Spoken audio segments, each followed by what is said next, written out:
Thank you, everybody, for coming this evening. Go ahead and call roll. Councilmember DePoys. Here. Vice Mayor Niss. She is present. There she is. Councilmember Koo. Chair Wolbach. 4 present.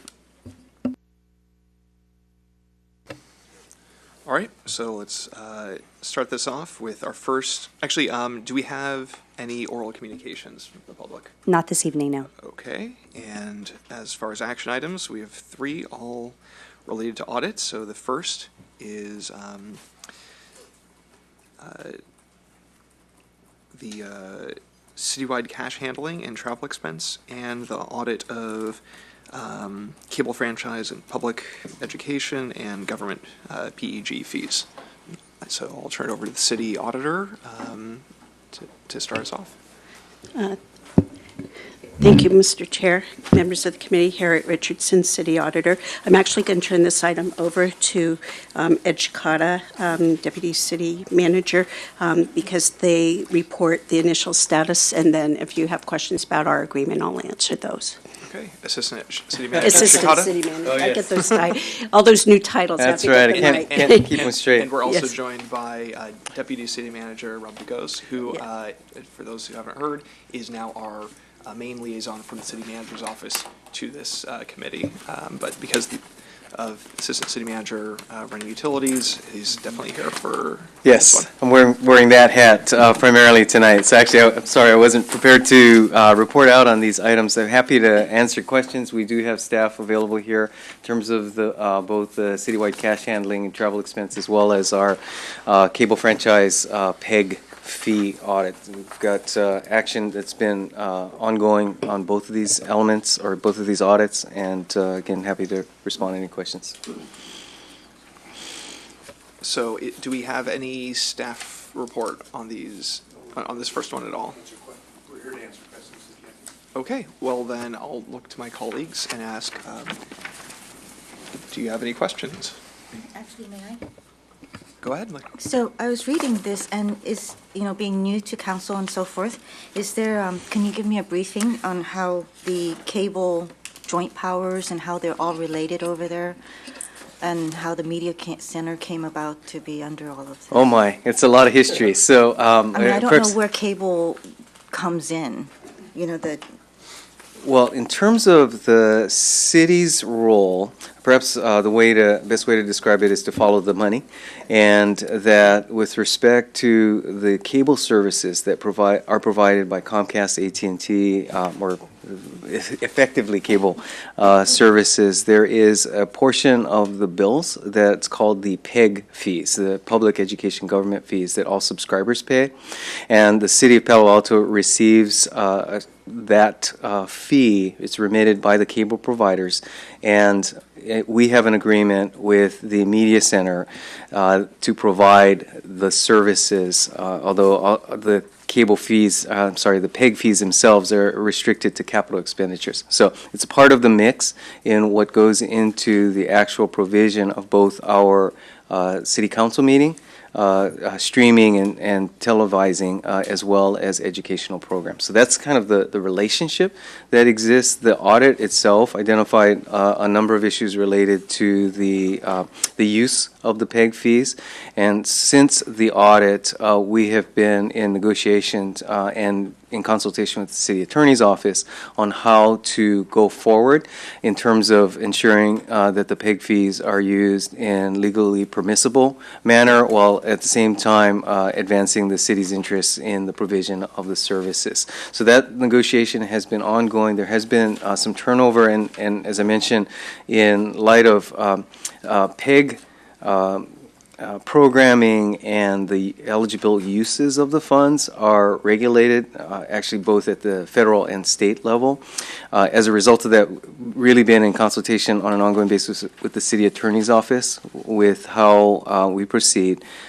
For the media center, they've actually had some turnover in staff, in that the longtime executive director retired at the end of last year, and so we've been restarting those negotiations with their new staff. So that's the ongoing work here. I think I'll comment to that. Were you here when that became sort of a, let me think, a very large issue that filled the chamber? I believe so, yes. So you might give a little more background on that, because it was very complicated and very much affected the citizens and the center and so forth, and it became heated, it's probably Yes. the best word. Yes.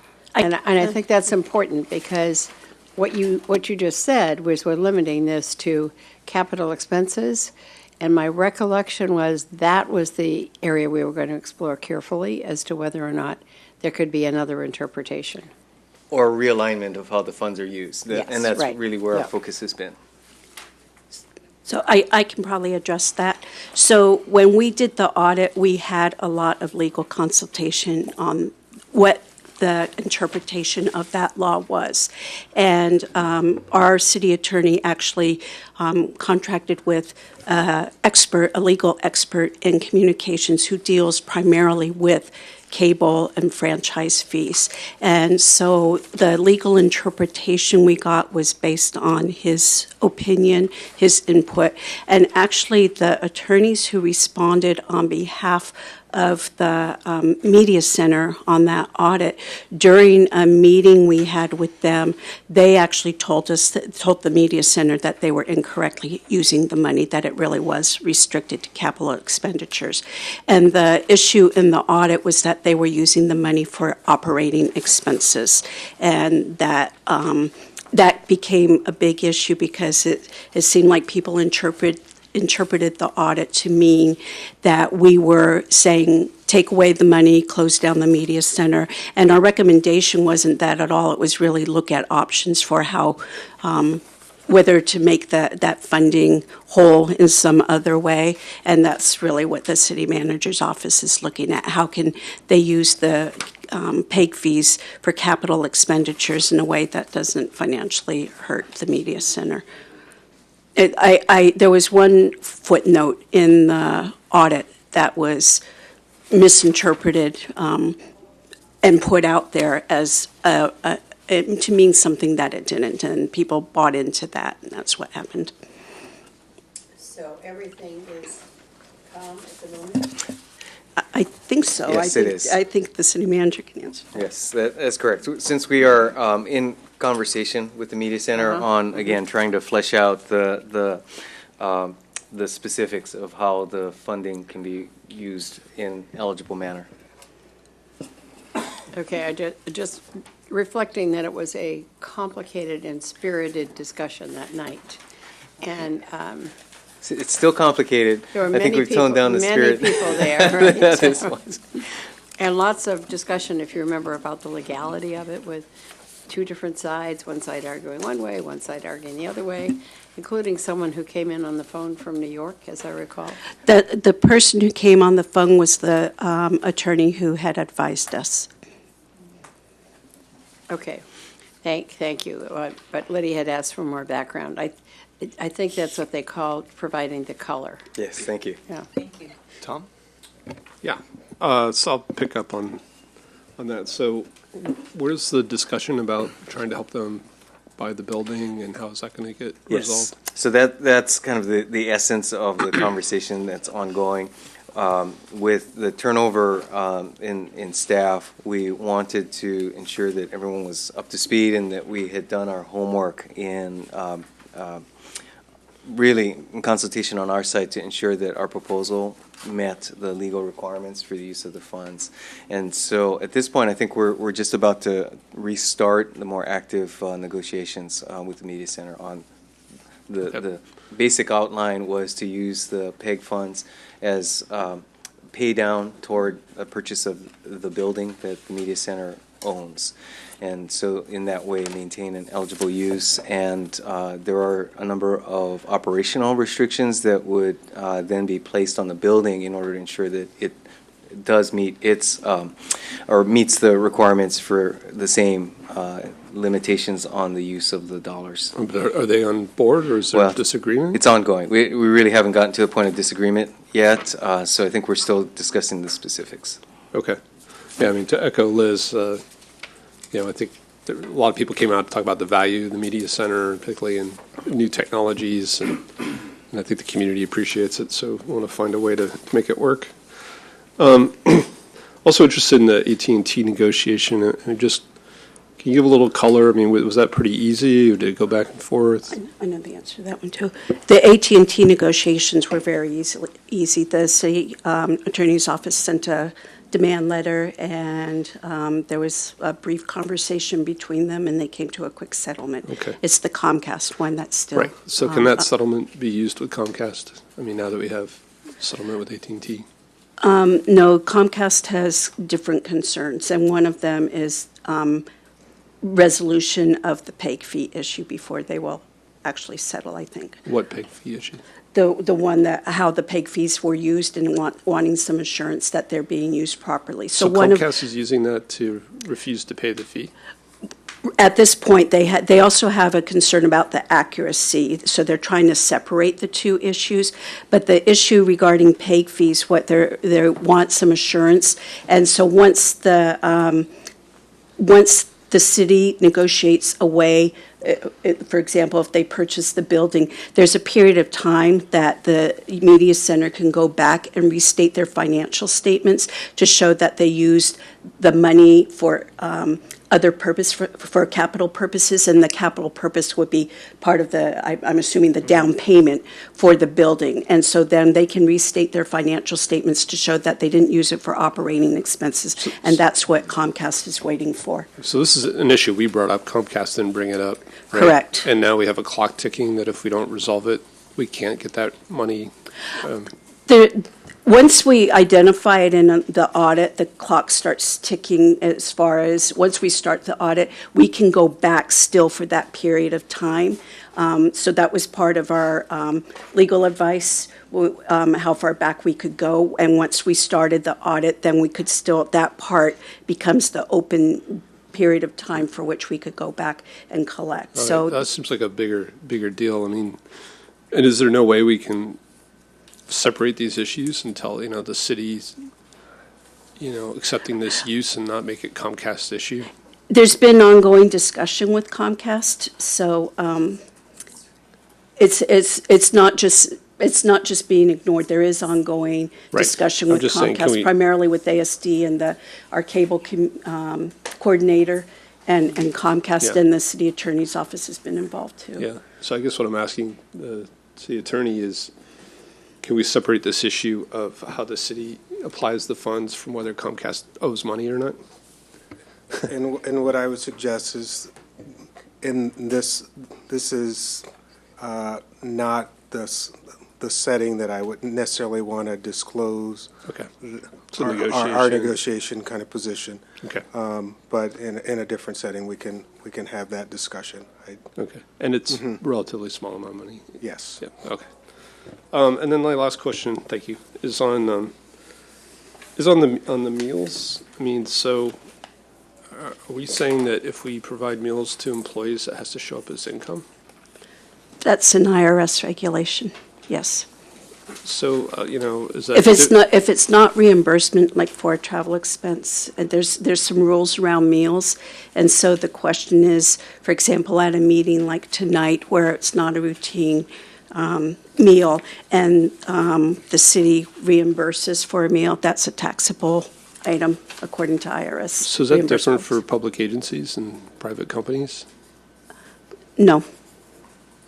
So it seems like almost nobody does this, right? I mean, companies provide meals for employees, and it's not tracked. I mean, is there another way this They could be they may counted? impute an average and put an imputed average income on their pay stub For example, there's certain employee benefits that are taxable. That's one Yeah. of them.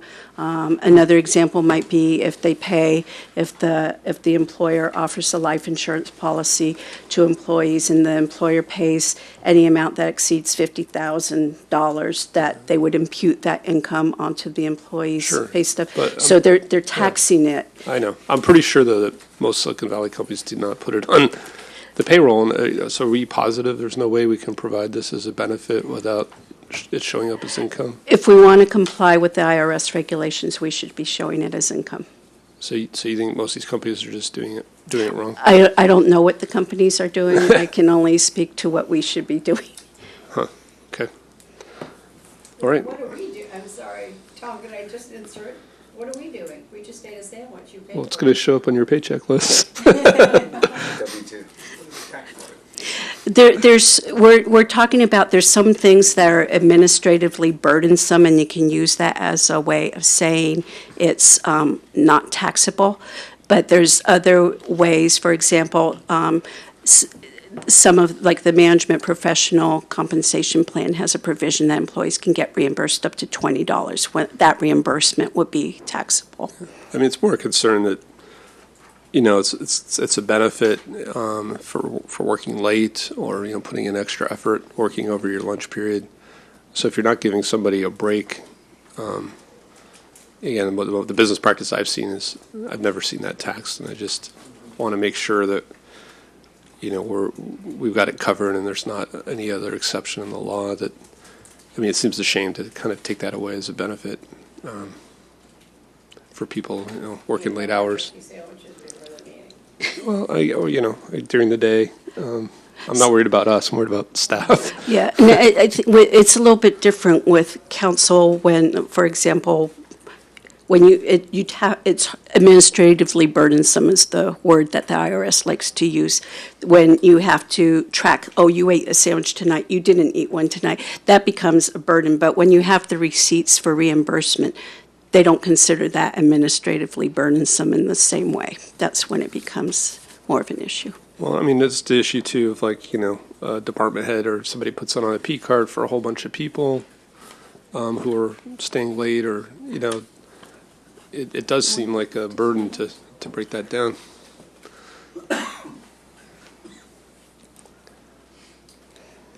Hi, my name is David Ramberg. I'm the Assistant Director for Administrative Services. So we've been working with Harriet and her team this is an audit, as you can see, that was first issued in 2010. So we've had a very lengthy discussion on this particular item. We've addressed many of virtually all the other items on this audit. So this is one of the kind of the sticking points for us. And it really comes for the Administrative Services Department. We're responsible for employee reimbursements. So when an employee travels, there's a travel expense form that's filled out, signed by several layers of management, and ultimately submitted to the accounts payable folks. We analyze and review the travel reimbursement, make sure it complies with our travel policy. City council members, some of you have gone through that process through the clerk's office, and we issue ultimately a reimbursement. And what we're trying to do is tease out those reimbursements that would fall on the employee's paycheck and be taxable, so that we can comply with the IRS requirements. There's very few dollars that we're talking about in the big scheme of things. These aren't large dollars. These are very small dollars, but we do have the electronic record in a lot of cases, or we have the receipt of the transaction. What we don't have is an integration of those receipts or those transactions into our ERP system. So SAP is where we where we create the paycheck and issue the payment that is taxable for the employee.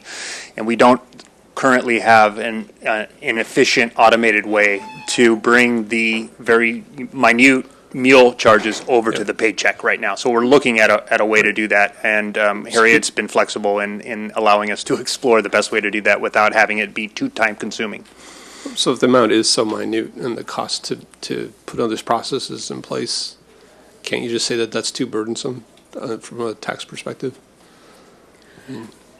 It depends on how the IRS would look at it, and we could ask the IRS for advice. I think we've been trying to resolve it without doing that, but it really depends on if there's a process that can be managed. I think when the new ERP system comes in, it might be easier to handle, but because they're more set up they're more set up with current practices, which would incorporate current IRS practices and be able to update more regularly. So. Okay, great. Thank you. Just a quick follow-up. How much money are we talking about, roughly? I don't have a number for you tonight. But to put it in perspective, we process a handful of meal reimbursements a week. So that's, less than 10 probably, typically. And, virtually all of those are for, lunch, it's $16 maximum. These are IRS, these are GSA limits that are set at the federal level that we apply here. And most municipalities apply a similar sort of standard, or a lot do. And it's, $9 for breakfast, $16 for lunch, and $29 maximum for dinner. And most of these aren't dinners. Most of these are lunches. And so it's a relatively few dollars in the big scheme of things. Seems as though it would probably cost more to keep track of it and pay back than it actually. There may come a point where the IRS looks at it that way. A few years back, they used to require, when an employer gave a cell phone to an employee to use, they used to require the employee to track their personal use versus their business use, and to be tracked, to be taxed on their personal use. And that really was a burden for employers, but they did crack down on it at one point, and there was a lot of input, I would say, from employers about how difficult that was, and the IRS finally came around and dropped that rule, realizing that most cell phone service plans are lump sum anyway, and they're not based on how many calls you make, and so they dropped that, and they may, they're constantly updating laws, so they may change that at some point. But David, I think you're probably talking about 6,000 to 7,000 a year total, if my math is correct. That might, it's probably more than that, but I mean, if you did the math on kind of the numbers I laid out, I think what we also have trouble with is we have multiple systems that are collecting these charges, and we don't have a nice aggregate way to report on them. SAP doesn't provide the detail when we have a reimbursement go through. Usually we'll calculate we sometimes get asked for public records requests for this type of information. We'll calculate a sum at that point. Every department has, an expense item which they stay within for this category of expense. So, that might be, it might be a little bit more than that, but it's still, relatively small dollars, I think, is what you're pointing out. Let me get in the weeds for just a minute. So we've had a sandwich tonight. I'm going to presume that came out of our city council allotment for this purpose. So therefore, now, after you have paid for it, then they're going to turn that over to you, and then you're going to tax it? I think that's what I'm hearing. Well, we can't, because this, I think, gets back, right now we can't do that. And this gets back to, I think, the allowance that the IRS has is that would be administratively burdensome for us to tax this type of meal setting, because we would have to get each one of you and anyone else who ate a meal to log into a log. We would then need, I think a W-9 from you, and then we would need to run it through the payroll process. For my $9 sandwich. Yes, right? Exactly. So I think the IRS provides an allowance for that setting to some flexibility. What they're talking about is where there's a bona fide employee who has a working lunch, or an otherwise provided lunch. That is an instance that should be captured and taxed, is kind of what they're saying. So there is a distinction between the different settings, I think. Thanks. You're welcome. Any other questions? Any motions? You want to move the recommendation? I so move. I'll second it. So we have the staff recommendation moved and seconded. Any other discussion? Do you want to speak to your motion? No. I don't need to speak to mine. Any other discussion? Seeing none. All in favor? Aye. All right, passes unanimously. Moving on to item number 2. Accuracy of water meter billing audit. I'll again look to the city auditor to begin or to defer to another member of staff. We will begin as soon as she gets that pulled up here. Take your time.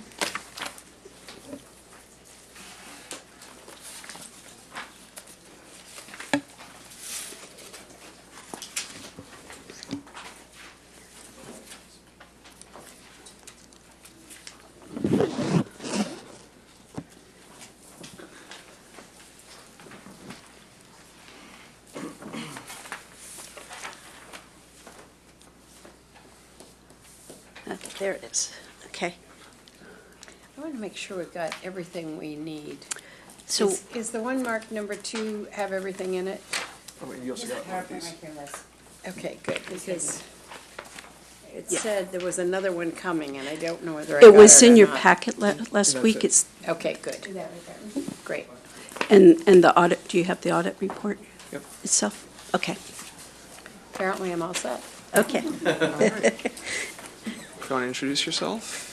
So Harriet Richardson, City Auditor, and with me is Mimi Nguyen. She was the Senior Performance Auditor who worked on this audit, along with Dennis Tuntz, who has left our office. He accepted a Management Analyst position with the San Mateo County Sheriff's Office.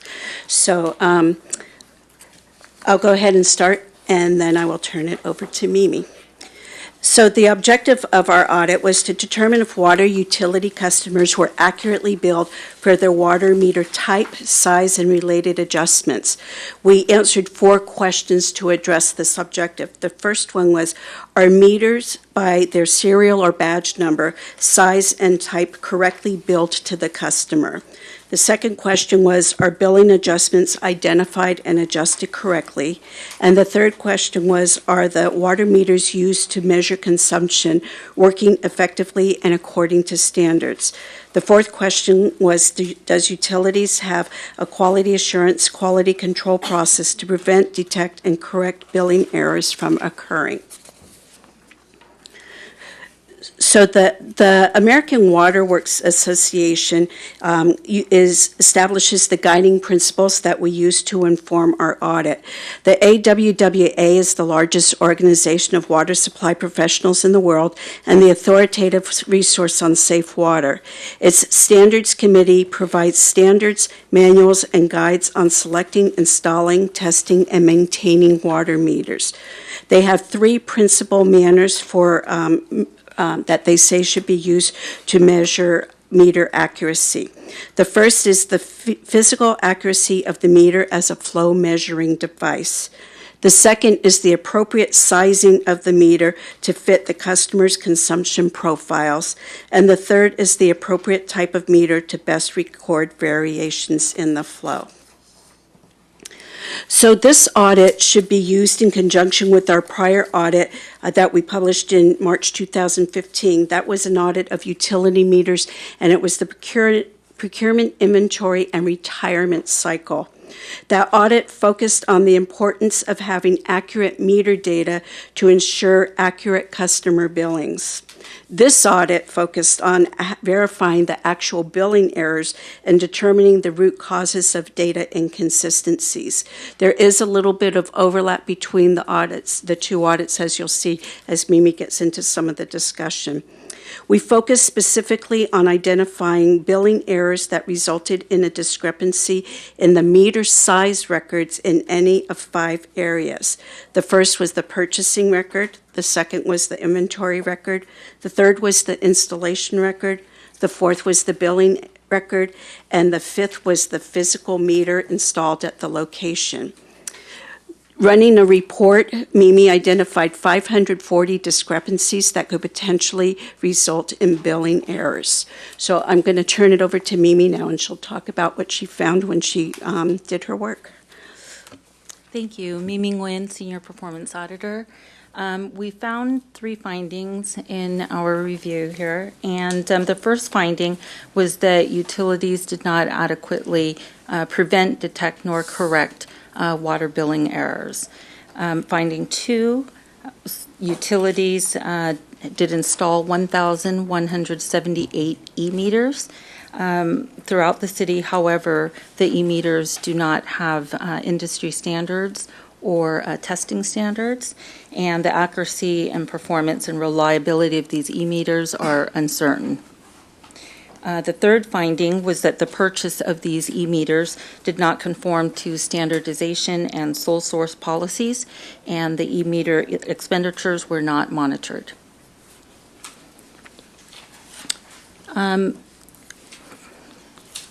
For finding 1, our next 2 slides show how we identified the data discrepancies and the actual billing errors in SAP by looking at those 5 areas that we identified in the background slide. So in this slide here, it shows that the e-meter was purchased and also received into inventory as a 1-inch meter. We know that the e-meter is identified as a 1-inch meter because the material number that's assigned to it, which is 028802, is a 1-inch meter. The serial badge number assigned to the meter is 58817, and this meter number lets us track this meter through its entire life cycle. On this next slide, as we track the meter number 58817 through SAP, this slide shows that the 1-inch meter was installed in May of 2014, replacing a 5/8-inch meter. You can see this in the change in the material number in the last row of number 3. And in this specific example, the reason for changing the meter from a 5/8 inch to a 1-inch might be valid. However, the change in the step number 3 did not trigger a change in the price class, which would have affected the billing to the customer. So it remained as the 5/8 inch billing rather than being changed to a 1-inch bill. Okay. The workflow process did not catch the upgraded meter size, and there was no manual controls or oversight to identify and correct this type of error. So there were other variations of errors like this example that resulted in meter size billing errors. This is just one example. Okay.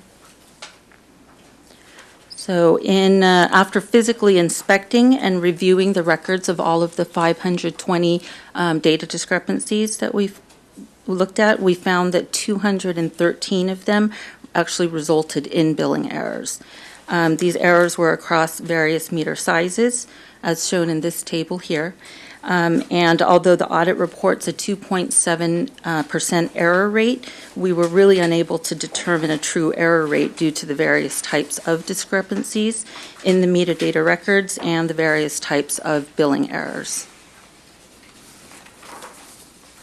So the audit really attempted to identify root causes for the single type of error, not just the data discrepancies itself. We looked at addressing systemic changes that need to be made to ensure that future errors of this type are reduced or completely eliminated. It also emphasizes the need to bill customers accurately, both for the service provided as well as the equipment that they're receiving. The map here shows the location of all the errors that were identified as the 1, 2, and 3 sets in our report. You'll see that they're not isolated and they're not contained to any one area.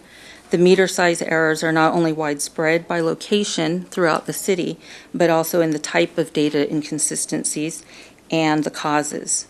So following the audit, the Utilities Department did find an additional 204 errors, same type of errors. And so not only do the billing errors need to be corrected, but also the data, where possible, to ensure that accurate data is migrated when utilities implements its new customer information system. So moving to findings 2 and 3, we have it consolidated on this slide here. Utilities did not adequately evaluate, test, and transition e-meters into the city's water infrastructure, and the purchase of the e-meters did not conform to the city's standardization and sole source policies, and e-meter expenditures were not monitored. It's important to recognize that 94% of all city water meters are positive displacement meters. The utilities water, gas, wastewater engineering standards do cite the AWWA as the standard for this type of meter. The AWWA, however, does not have standards for the e-meters, and they don't have standard for testing, and they don't have a testing method that's independent of the manufacturer. The manufacturer does test each meter, and they've claimed that the meters do pass within the tolerance level, the error tolerance level, but the manufacturer does test the e-meters on a displacement meter test bench that is modified. So because there are neither industry standards for e-meters for testing the accuracy and performance of the e-meters, neither utilities or any other third-party vendor has a reliable method for verifying the accuracy of the city's e-meters.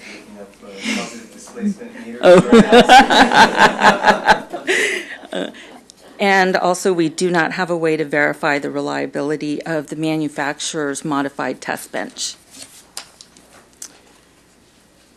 So for finding 1 and 2, this slide summarizes 8 recommendations. And Utilities Department, based on these recommendations, it focuses the Utilities Department on improving the accuracy of water meter rate billings and ensuring the reliability of e-meters prior to buying or installing any more of them. Utilities agrees with 6 of the recommendations and partially agrees with 2 of the recommendations, which are recommendation numbers 1.4 and 2.1 on Appendix 2, pages 28 and 29. We question utilities' partial agreement with those 2 recommendations because their response appears to be consistent with our recommendation and does not specifically say what in the recommendation they do not agree with. Regarding finding 3, this slide summarizes 3 recommendations to the Administrative Services Department, specifically the Purchasing Division, that focuses on ensuring that the products go through the appropriate vetting process before being approved as a standardized item or a sole source purchase, and that sole source purchases are tracked to prevent overspending of approved amounts. So we support the Utilities Action Plan and their targeted work to prevent, detect, and correct water meter billing errors. And we do note that they have already started taking action to do so, and also to ensure consumer confidence in the meter accuracy. We also support ASD's action plan to strengthen its procedures regarding sole source purchases, and note that they also have already started taking action to implement those recommendations. So we have a recommendation, a recommended motion that the Policy and Services Committee recommend that the City Council accept the Utilities Accuracy of Water Meter Billing Audit. And that concludes our presentation, and we're able to answer any questions you might have. Any public speakers on this? Any questions or comments from colleagues? I have a couple, but I'll defer. Go ahead, Tom. So, just so I'm clear, so in the past when we detected this, do we refund the money to people that were overbilled and collect the money from people that were underbilled? Yes, we have a window of, I believe it's 3 years. Yes. Correct? For both the refunds as well as back charges, and in the case of where there's a balance owed by the customer, that we can work on a payment plan through which that can be done. So consistently applying what we did then to these new ones? We have. One of the issues that we did identify, though, is in specifically this capital project that was completed in 1994, where there were changes to the valve size based upon the capital project, the construction of a new water main, that we, at the time, the differential between the price for a 5/8 inch valve and a 1 inch was 50 cents. And so there were logical reasons to upsize the valve. Since that time, though, the differential in valve in price, the fixed price on a monthly basis, has increased to roughly $17 per month. So given how, at the time, the decision made sense, but in hindsight, now 22, 23 years later, the differential is as big as it is, we do want to take a look at that differential. So that's an issue that we'll be coming back to City Council with. As the council members know, our rates are set based on a pretty rigorous or extremely rigorous cost of service analysis that take into account the various components of the system. So we really want to ensure that as we bring back options for the council, that we've looked at not creating more of an issue than exists in order to address what appears to be a disparity, again, in hindsight. So are you saying that for that one neighborhood, we would treat it differently than for errors found in other parts of the city? That's where we're looking more deeply into it. Given that it looks like that capital project, the construction project, was a one-time situation where a water main replacement actually resulted in meter exchanges. Project? Yes, that's correct. But that's only a subset of the errors, right? Correct. So that's the one circumstance under which we want to look more closely at it, and where it might be justifiable to do something different, such as come up with a special rate, given the circumstances that led to those meter changeouts. Okay. But otherwise, to your initial point, the back billing and the refunding would apply. Okay.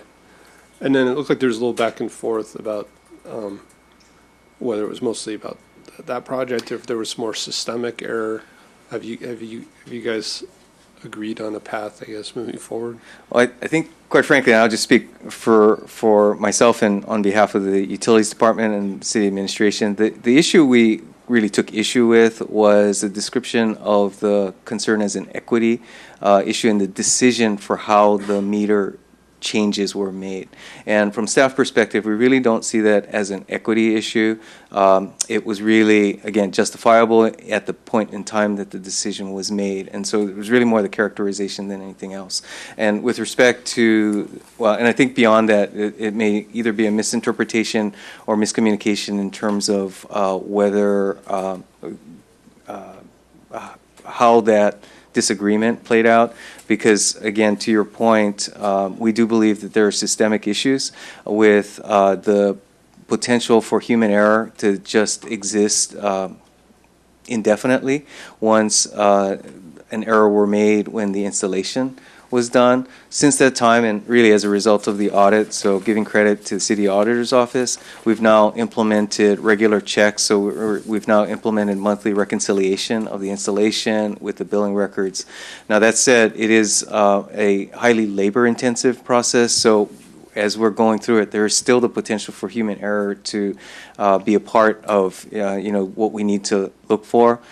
So all of that leads to the other recommendation, which is as the new customer information system, as part of the enterprise resource planning system is put together, that we really need to maximize the automation and minimize the likelihood that human manual data entry leads to these errors that can't be corrected later.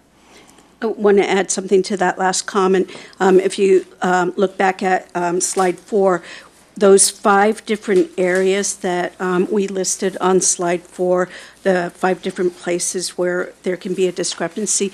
In SAP, each of those are manual points of entry, and best practice is single point of entry, and that's what Ed was referring to when we're talking about the new customer information system, that there would be a single point of entry. You enter it once, and it carries through to all the different places where that meter number is used for billing, and so you should automatically have a significant reduction in the error rate by only having to enter it once.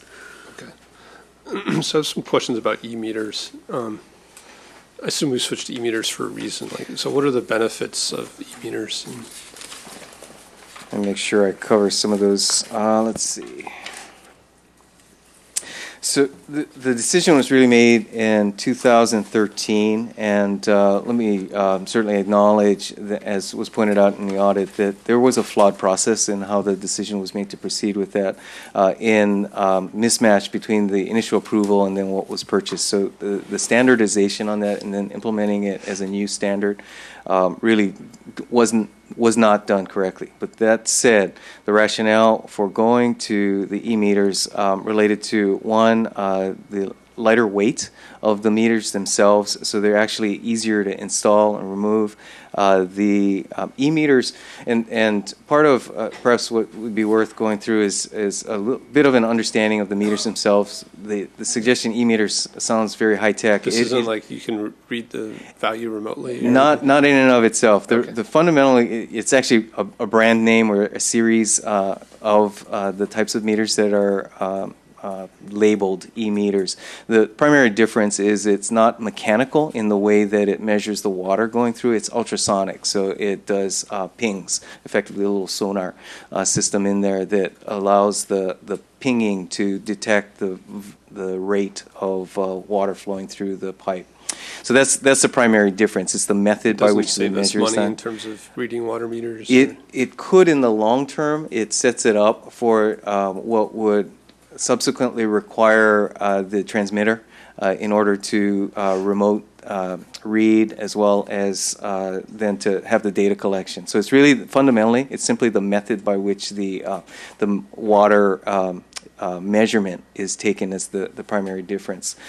So that said, recognizing that we have had a history of injuries among the meter technicians who do the installations and removals, that going to the lighter weight, easier to handle meter was a part of the decision. Let's see. I'm not seeing my notes in terms of other rationale. So if staff wants to reinforce any other reasons for that, as well as really the expectation that because relatively solid state, the really experience that mechanical meters have in that they slow down over time would not be an issue with the e-meter. So that would allow a more consistent recording going into the future. And then the last piece is, to your point, that when we do implement smart meter technology overall, this model of meter could be retrofitted for the purpose of the automated reads. So that's kind of my main concern. Like, I guess the report says we're going to put them on hold, but if we're going to move to smart meter scenarios, is it really worth putting them on hold? If standards are really going to come out this year, should we just continue, acknowledge that there's an issue there, but continue to install our e-meters? Or the other option that we're looking at is simply not install anymore. And so, but I'm saying if you did want to go back and add the transmitter, why install meters that can't be upgraded? right. So again, we could just hold off on installing new meters. We do have a regular replacement schedule for meters that may be 20 years old, as an example. And so in anticipation of the new standard coming out relatively quickly, we would put a hold on the routine replacement until the standard is complete, assuming that that's coming together in a time frame that we believe makes sense. And at the same time, we do place a very high priority on consumer confidence in the meters that are installed.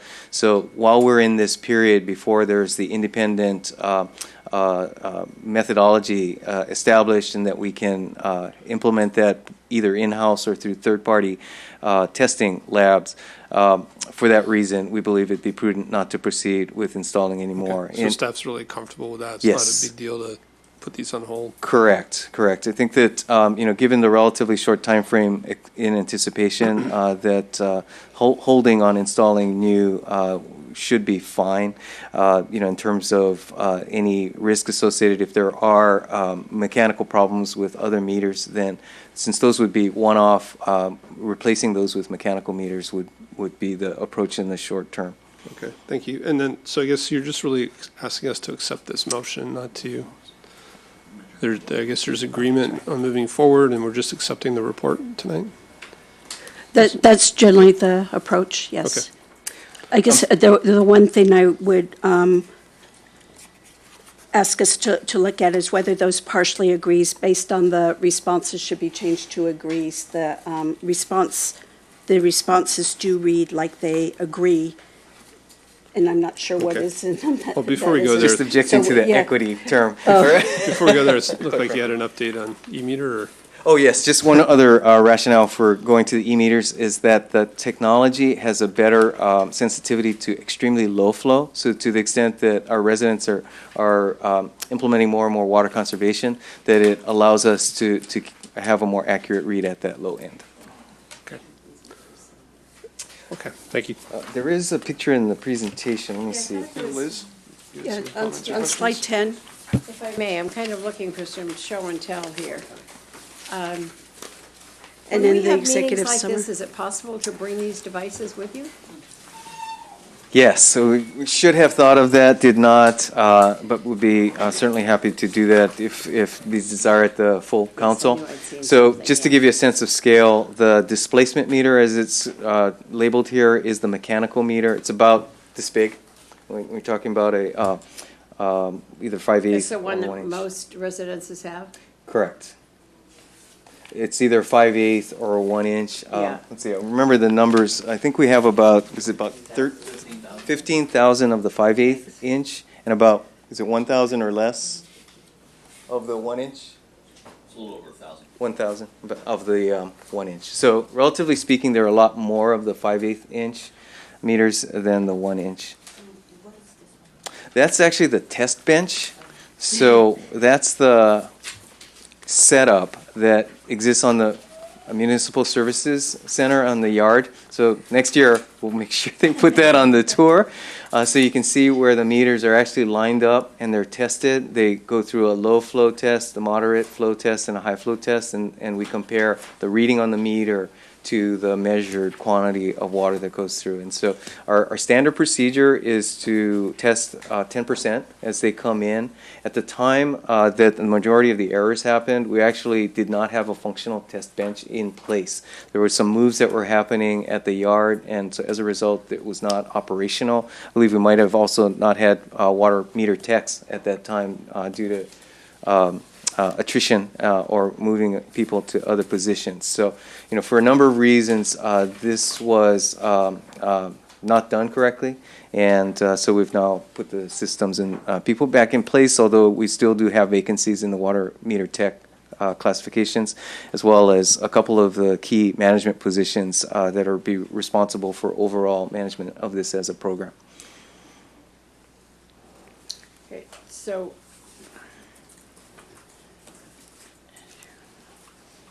less specific and more general, how many people do you get who call mentioning their water bill and how high it is and how awful? I hear that a lot. As a council member, people say, you can't believe what my water bill was. It was unbelievable. I know that I would say that there I are. used to tell them to call you, Ed. Absolutely, and they do. Now, that said, I'd like to say there are at most a handful a year that actually have unusually high, and by unusually high, I'll say 2 or 3x of their normal monthly amount. There are, I'm sure, more frequent complaints raised about smaller increases, but we also have, on an ongoing basis, what's called an implausible check. So as the meter readers go out, whether it be through data entry error or simply for some reason unusually high reads, the system does flag a read that just doesn't seem in range. And so those will result in follow-up from staff to the customer. So would there be any way to tell, I don't know how smart this e-meter is, if you are away, if you're gone somewhere and something overflows, your washer overflows, which it just recently did with a friend, are there any indications that we get that something is amiss in somebody's house? It can Or is be. that just, It's wait till you come home? Well, no, the e-meters do provide the ability to identify some unusual flow that suggests there's a leak. We haven't implemented all of the features, including the transmittal or transmission of the information. So we're not there yet, but that is the path we're on and where we would like to get. And if nothing else, this does point out, with your example, the potential that the technology and the automation has to improve not only the accuracy but also the quality of the services that are provided to catch leaks. As an example, we do have a prior referral on the topic of leaks that staff is working on, and we hope to bring back to the council within the next month or two. At the same time, our issue with e-meters point out that how we tackle and how we deal with implementation of the technology is as important as the technology itself. So both in terms of the issue of standards, how we do the procurement, and the piece that wasn't discussed at all here is the communication to customers to ensure that we learned from issues that PG&E had when it rolled out smart meters, and that communication is an integral part of how we would deal with the rollout. So it's interesting that you have so few complaints. So it must be that we get the complaints, and then no one actually does anything about it. Well, I wouldn't say that. There is quite a bit of follow-up. Probably they just look at their water. 2 or 3 people did it in the last week. I don't know whether we've done something different. But I said, my gosh, my water bill was, and there were astronomical numbers. And maybe people have relaxed and started watering in the summer because there was more water this year, and suddenly they said, we can water the yard or the lawn or the flowers, whatever it might be.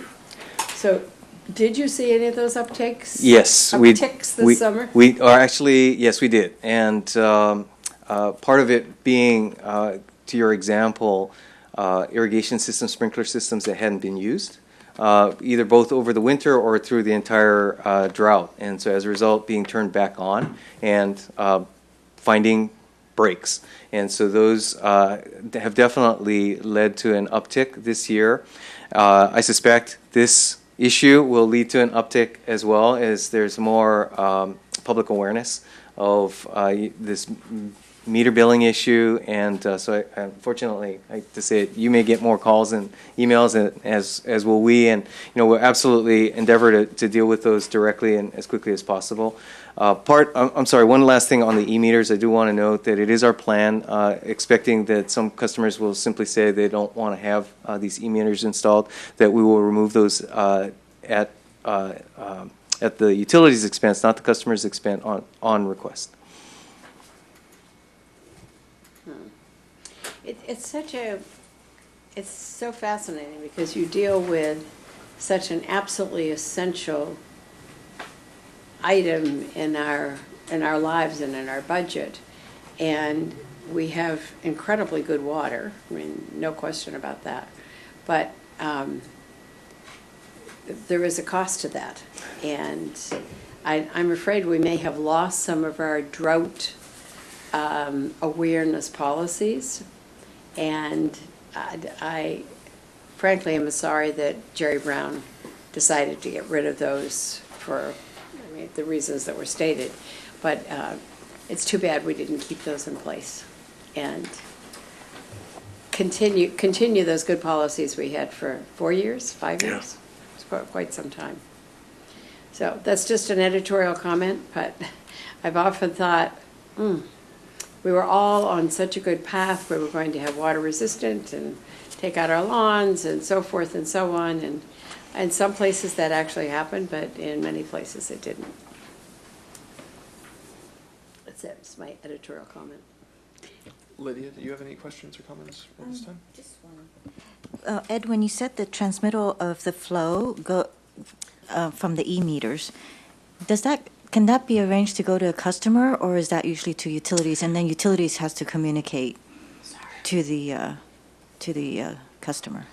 Let's see. We did have a pilot program that was ongoing for some period of time that set up notifications that would allow residents, I believe, to receive that directly. I think it's a question of how we configure it when we go forward with a rollout of smart meter system.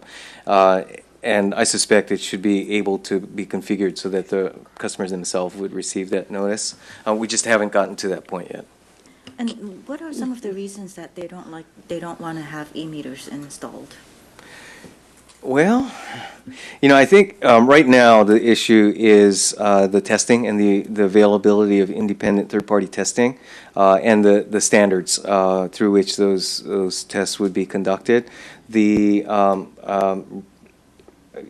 I'll say unfortunate fact is that we do have some residents that are concerned about the technology and having that, including the transmission capability, be adjacent to their home, concerned about RF radiation, yes, the case may be. And so being sensitive to those, we do get requests or concerns that say, just keep those smart meters away from my home.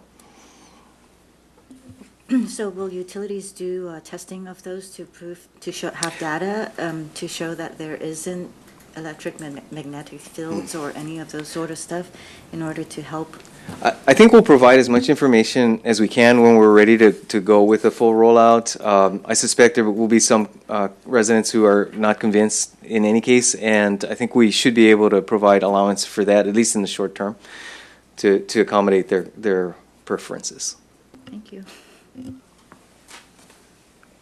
So a couple of questions. Just first, on those two recommendations where the response from staff was partially agree, 1.4 and 2.1 on pages 28 and 29, they're summarized in the audit. Just any more clarity that city auditor staff can provide about that? So about those two, about 1.4 and 2.1, and where we're kind of hearing slightly different takes here. I wanted to bring it back to the auditor's staff, having heard from the city manager's staff. correct. So in 1.4, if you look at our recommendation and you look at the second part of their response, the first part is really commentary. The second part is what are they going to do, and it's really directly addressing the recommendation. So that's why we said, well, if you're agreeing to look at that differential, why do you partially agree instead of just agree? So that was really our concern with that one. Let's take that for the moment and turn back to city manager staff and utility staff and ask, do you guys, and also a question about moving forward, is there any interest in resolving any disagreement or further communication before this comes to full council, or? I think we could certainly have further discussion of it, not to negotiate on the record here, but my suggestion. I don't want to do that here. But I want to ask, I just want to highlight that there is maybe room for further discussion, and I'm wondering procedurally if that can be done between this meeting and this coming to council, and whether we need to include that in the motion or whether staff can do that. So I'm also looking at city attorney's staff for direction and guidance on procedure. Because it's not just the changes to the sizes. That could be done at a later time, but there may be. Is there negotiating happening right now? No. But Just a suggestion.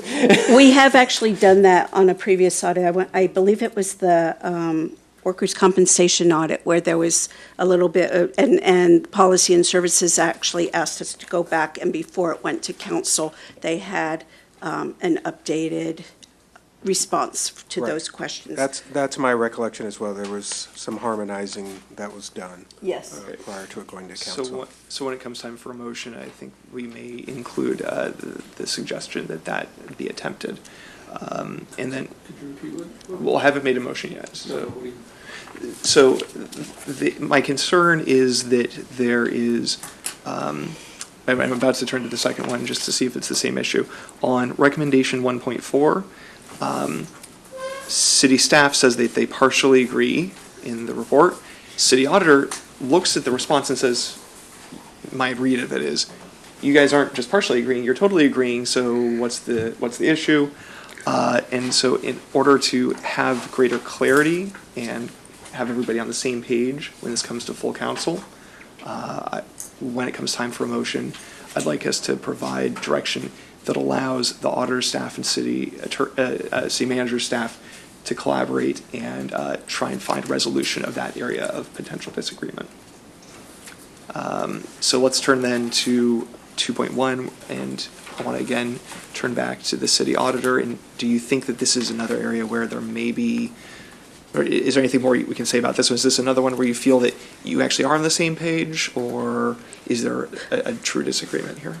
I think we are somewhat on the same page. I think maybe the difference is informational, and we're thinking a little bit more, like making council more aware than just an informational report. But what we're looking at is, okay, if you're going to make a significant change to infrastructure by going from displacement meters to some sort of an electronic meter, that would be something that council would want to, it's a major infrastructure change to us, and that council would want to be aware and have some discussion. And I think that they're saying that they do inform council, but they're saying it's more informational. So there may be a little bit of a disagreement on how it's done, but I think the general concept of informing council is the same.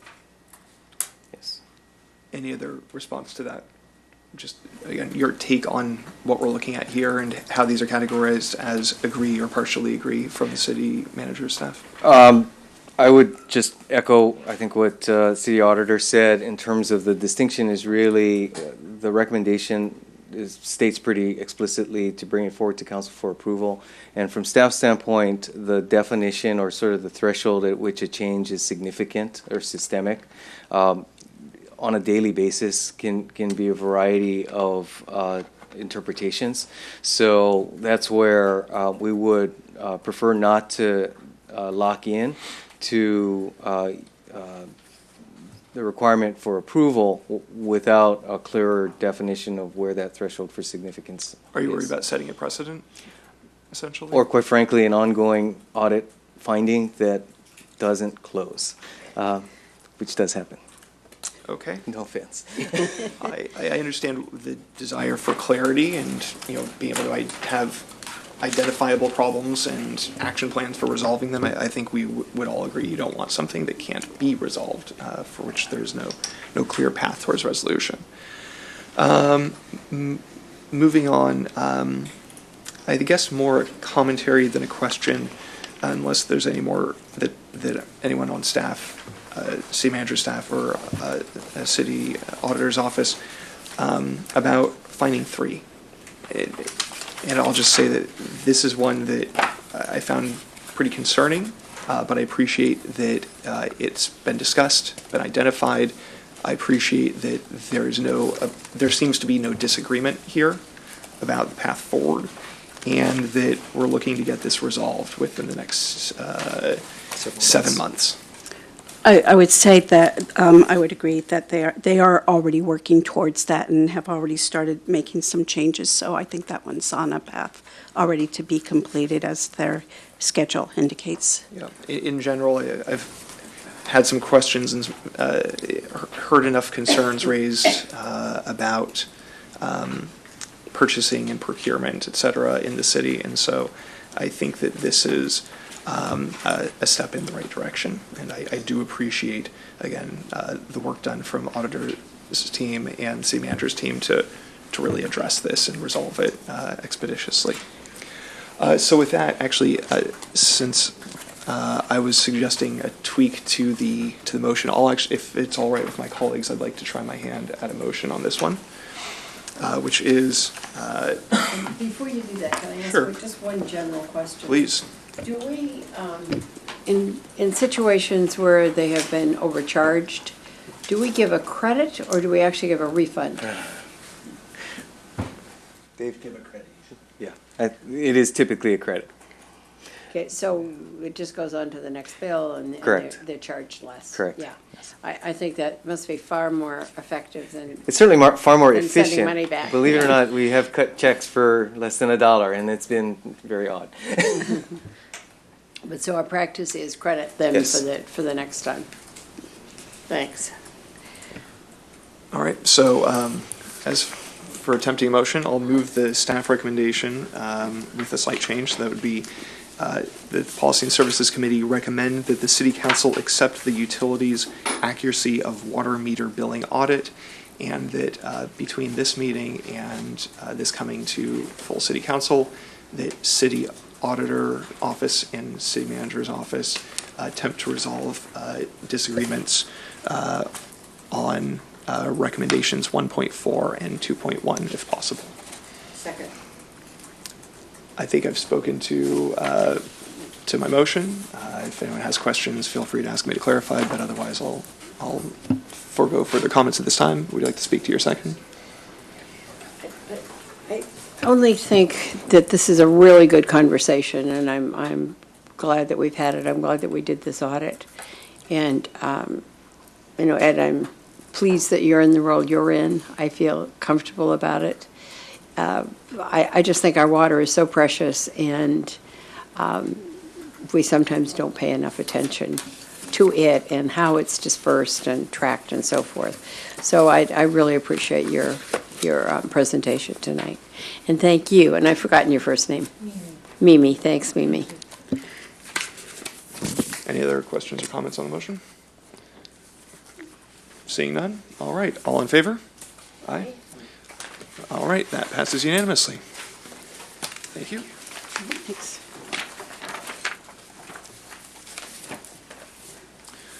Okay. Let's move on to our third and final action item of the night.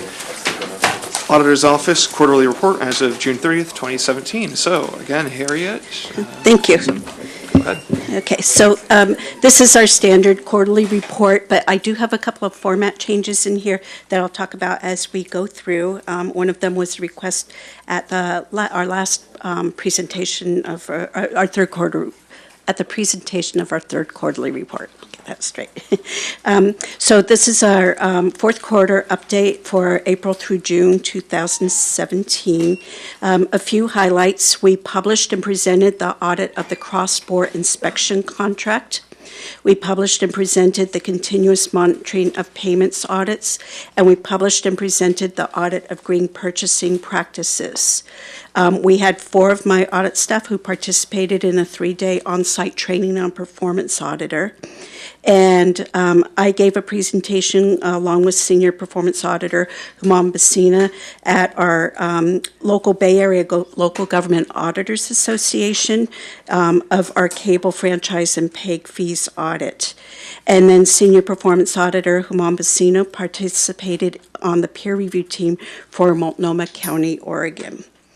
So the next section is our audit and project work. So one little difference here, I've usually put the audits that we completed in there with just a little comment that it was completed, but since I also put it in the activity highlights, I've decided to stop putting it in the project work since it's kind of redundant. So the first one, remembering that this is as of the end of June, so there's a little bit of a lag in time from presenting what happened then through what's happening now.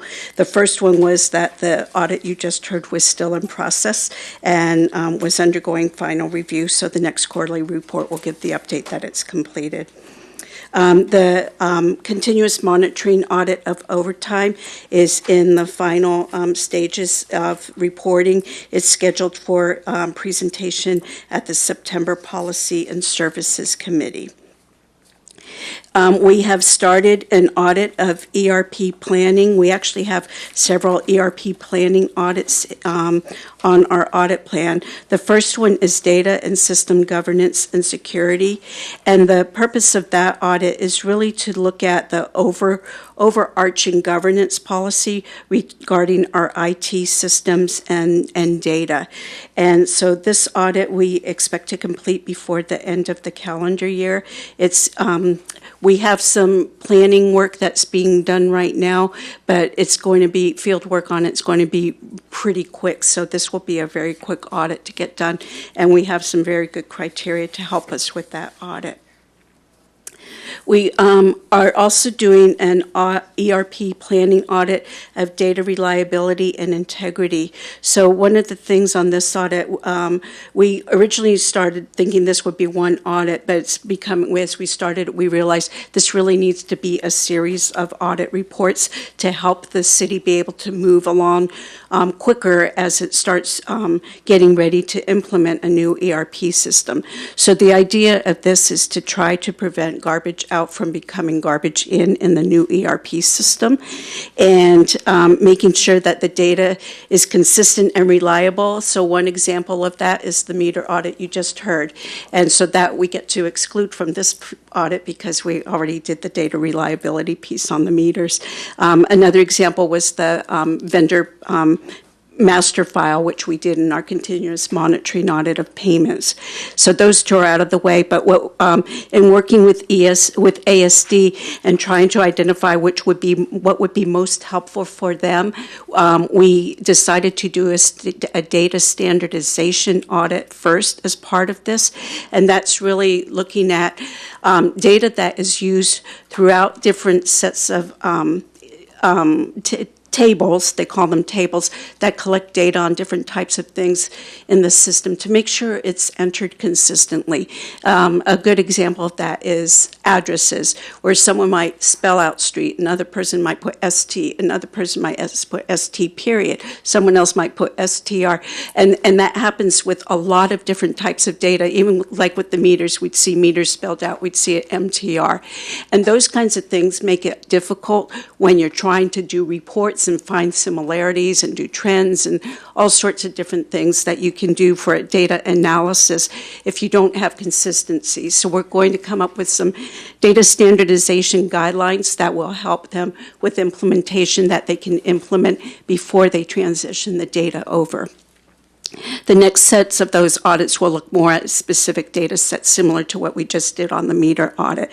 So we're expecting the data standardization piece to be done by the end of this calendar year. The next audit is segregation of duties, and that's also for ERP planning, and that's to help make sure that when the new ERP system is set up, that it's set up so that there's a concept called concept of least privilege, which means that an employee only has access to those tasks in a system that they need to do their job and no more.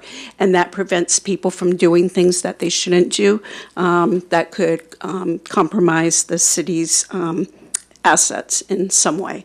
So we are doing that, and we'll be giving sort of different levels of security.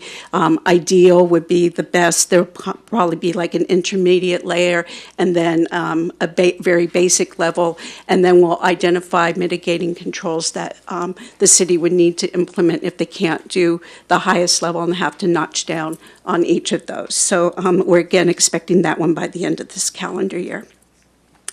We've also started our code enforcement audit. That one is wrapping up the planning phase and getting into field work. And as part of that, the council approved a $20,000 budget for a custom survey that focuses on code enforcement and a little bit of the built environment. And so that survey, as of June, was still being drafted, but that is with the NRC and will start being mailed to residents next week. And that will be used to help inform our recommendations in the audit. What was the amount? $20,000. And then we're also doing an ERP non-audit service where one of our auditors is sitting in on our information. The IT has a series of meetings with departments. There's strategic planning meetings and there's technical planning meetings. And so our auditor is sitting in on those meetings and providing advice as she sees things that are maybe not, that could impair a successful implementation of the system, the new ERP system, if they aren't caught earlier. So it's really a preventive tool that we're providing to IT. We during this last quarter. She attended 27 ERP system validation sessions and 3 strategic and tactical team meetings, and provided both verbal and written advice. So we provided some written memos to the IT director with some recommendations. They don't have the same weight as our audit recommendations in that they don't have to respond to them in the same way that they would on an audit. So that's an ongoing project that we expect to just continue throughout the planning and design and implementation phase of the ERP system. So I also have on here the custom citizen survey because I put it as a separate item. This is the one I just mentioned that includes the code enforcement questions, but I put it as a separate because it's also a little bit broader, and that includes questions about the built environment and a little bit about housing. And as I said, that was in draft form as of the end of June, but it is finalized and going out in the mail next week. I've started collecting input for custom questions on our National Citizen Survey. I'm hoping to wrap that up this week and get that out in the over to the National Research Center to start mailing out. It will be about mid-September when that goes out, but it was I was just gathering input on questions as of the end of June. Then we also do our ongoing sales and use tax reviews. And so for the fourth quarter, total tax recoveries were $54,538 from my office's inquiries and another $48,387 from vendor inquiries for a total of $380,290 year to date. And there are still 60 potential misallocations waiting to be processed, researched, and processed at the State Board of Equalization. 18 of those are from our inquiries and 42 are from our consulting vendor. This quarter is the quarter each year that we also report on the sales tax that we receive as a result of the development agreement with Stanford Medicine regarding the hospital construction. So for this year, it was $879,000.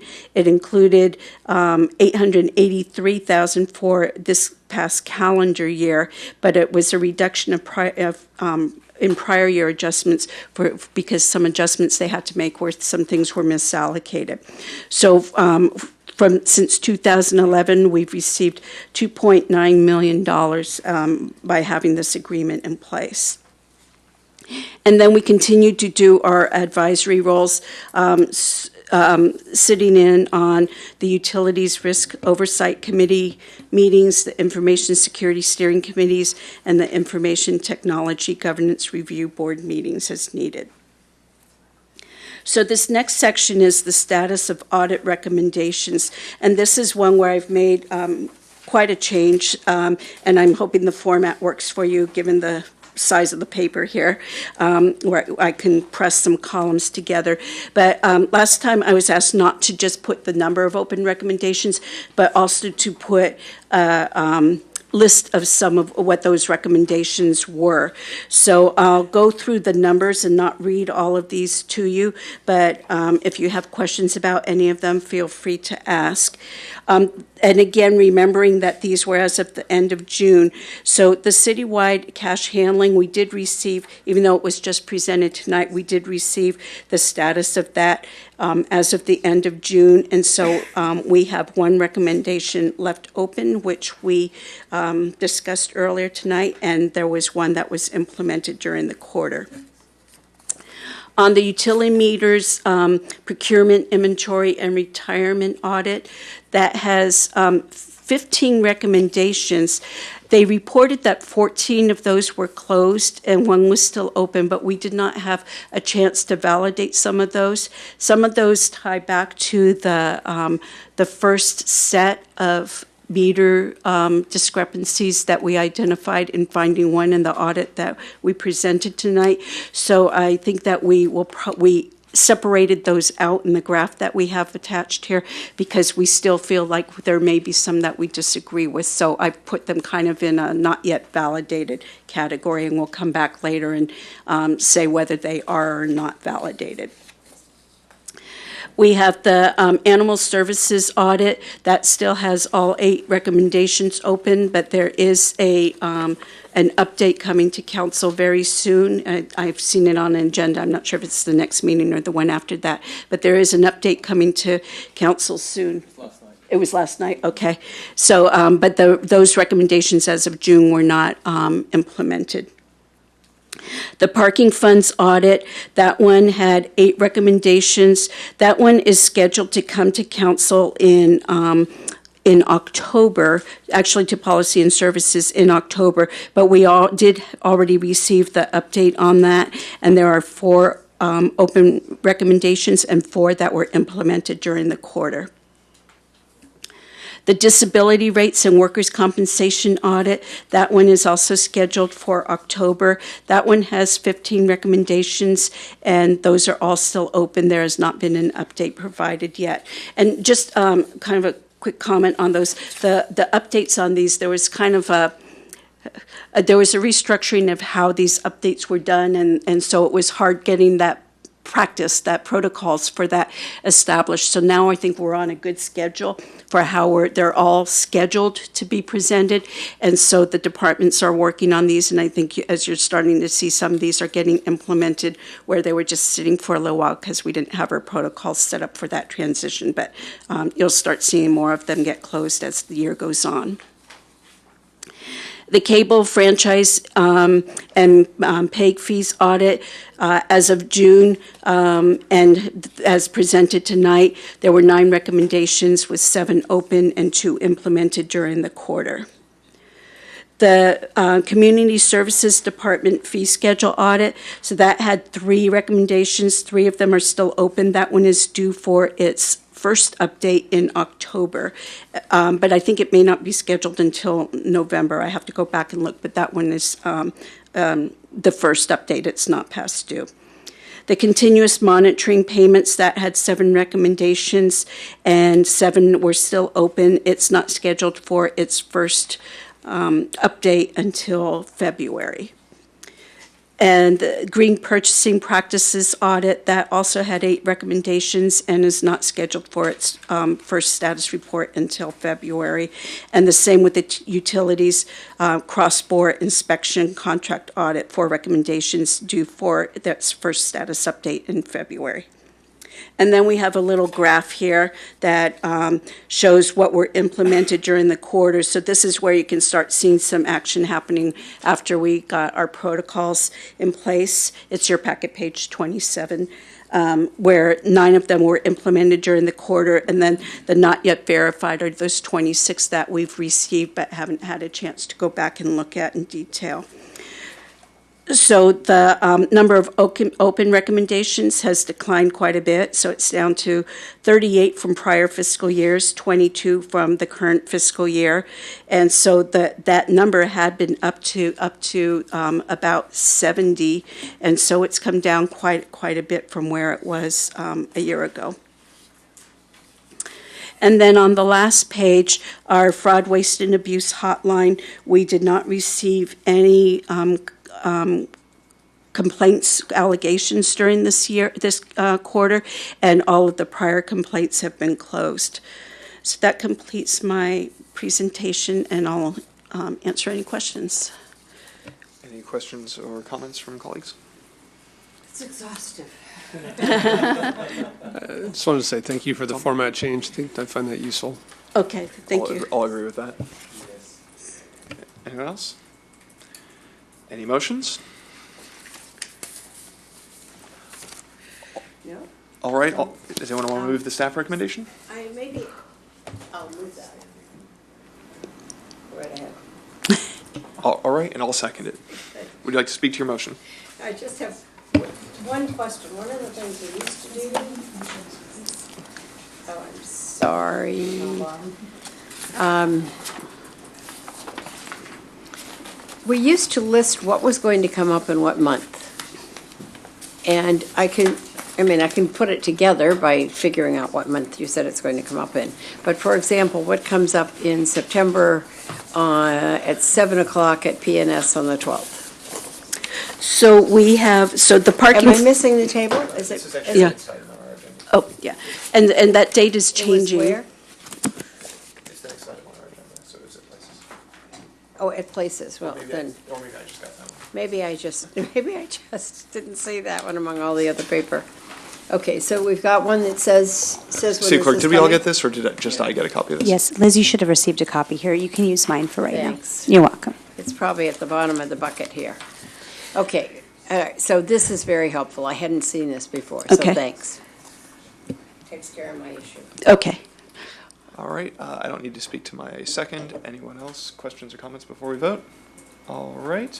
All in favor of the motion, which is recommended to the City Council acceptance of the Auditor's Office quarterly report as of June 30th, 2017. All in favor? Aye. All right, that passes unanimously. Thank you very much, City Auditor, for sticking with us for all these and providing all these reports and updates.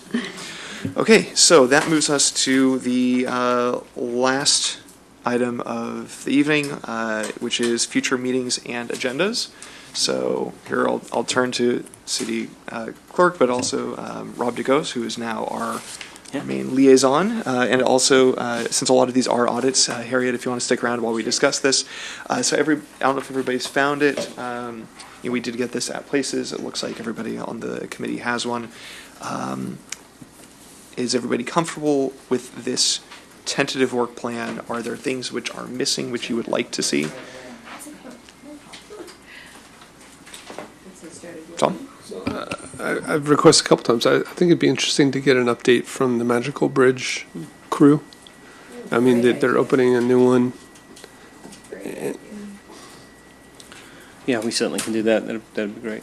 Absolutely. And by the way, I'm glad to be here and good to see you, council members. Glad to have you as our point person to the city manager's office. Thank you for staffing us. Yeah, these are of course tentative. Things may come up between now and the end of the year. There are a couple of civil rights issues that people in the city are exploring that have been mentioned in the past or recently. One is one I've mentioned in the past, which is the potential for Palo to become a CDAW city. That's the Convention Against All Forms of Discrimination Against Women. And I think we're still waiting to hear back from Human Relations Commission with their recommendations following on our December 2016 resolution about being a protective, inclusive, and welcoming community. But as those recommendations come back from Human Relations Commission, some of them may be referred back to Policy and Services or. Yeah, and the Human Relations Commission's actively looking at the resolution and wanting to come back with some recommendations. They have a study session planned with the full council coming up in the next couple of months, and that'll be a main topic for discussion. Great. Another one that I think our city manager and mayor may be looking at is something that a number of cities in Santa Clara County are looking at in collaboration with the Anti-Defamation League. But that's a kind of a recent thing. So if there's a need, those or related or similar items may come to Policy and Services this year. At the start of the year, the mayor indicated, and I think we were supportive of this committee being a possible place for discussion of those types of topics. So again, we'll leave this open. And are there any others that people would like to mention before we wrap up that they'd really like to see that aren't on this list? Chair Walbach, just on the animal services, since there was a significant update last night with the letter of intent, might be better to have an update in a couple of months or 3 months after we're further along with the campaign feasibility study. I think that's an excellent idea. So let's push off item 3 from the tentative September date. And actually, the other thing, let's. Item 3? Yes, so item 3, the audit off. status report for Palo Alto Animal Services. Yeah, let's push that off unless the city auditor objects, because we did just talk about it last night, and there might be some big changes over the next couple of months. Yeah, I'm fine with moving it. The difference, that update doesn't directly address each recommendation. This would address each recommendation and where it is. So I'm not sure how it ties into Yeah, I was a little surprised that there wasn't any updates in the audit report. I'll have to check with police. We're probably behind in giving you that, but there's been movement on a number of those 8 recommendations. So, and that's was defined in the staff report and letter of intent. In any case, I think we'll provide a better presentation if we put it out a couple of months. And I'll consult with Harriet on this. Yeah. So we'll just, we'll decide when, okay. All right. Can't be December, has to be October, November, or move to January. Okay. Thank you. Okay, great. And for September, because of a recently scheduled discussion about CAOs or council-appointed officers, we have to move our date for the September meeting. City Clerk has here suggested either the 20th or the 21st, if everybody could pull out their calendars. And if we could lock one of those down tonight, I think that would help all of us, including the City Clerk. Yes, thank you. So this is. Did you just say why? Yeah, because an additional meeting for the council regarding council-appointed officers will have to be scheduled on the date when we had originally planned to have our September meeting. That's right. Which means this committee will have to reschedule. So instead of the 12th, we're now looking at the 20th, The 20th or the 21st, 21st which as is the a leading. Wednesday and a Thursday in the evening. So it would start at 6. I am comfortable with either of those. Does anyone else on the committee have any conflicts on the 20th or the 21st of September? I've got a conflict on the 21st. Well, okay, well, let's look at the 20th. Does anyone have a conflict on the 20th? At 6 o'clock? Okay. I would only note that is the first day night of Rosh Hashanah, and I don't know to what extent the committees take that into consideration, but I would just note that as a calendaring matter. Thank you, Terrence. Okay. So we can tentatively schedule it for the 20th and then consider that in finalizing that date. Yeah, let's do that. Okay, no problem. That sounds September 20th at 6.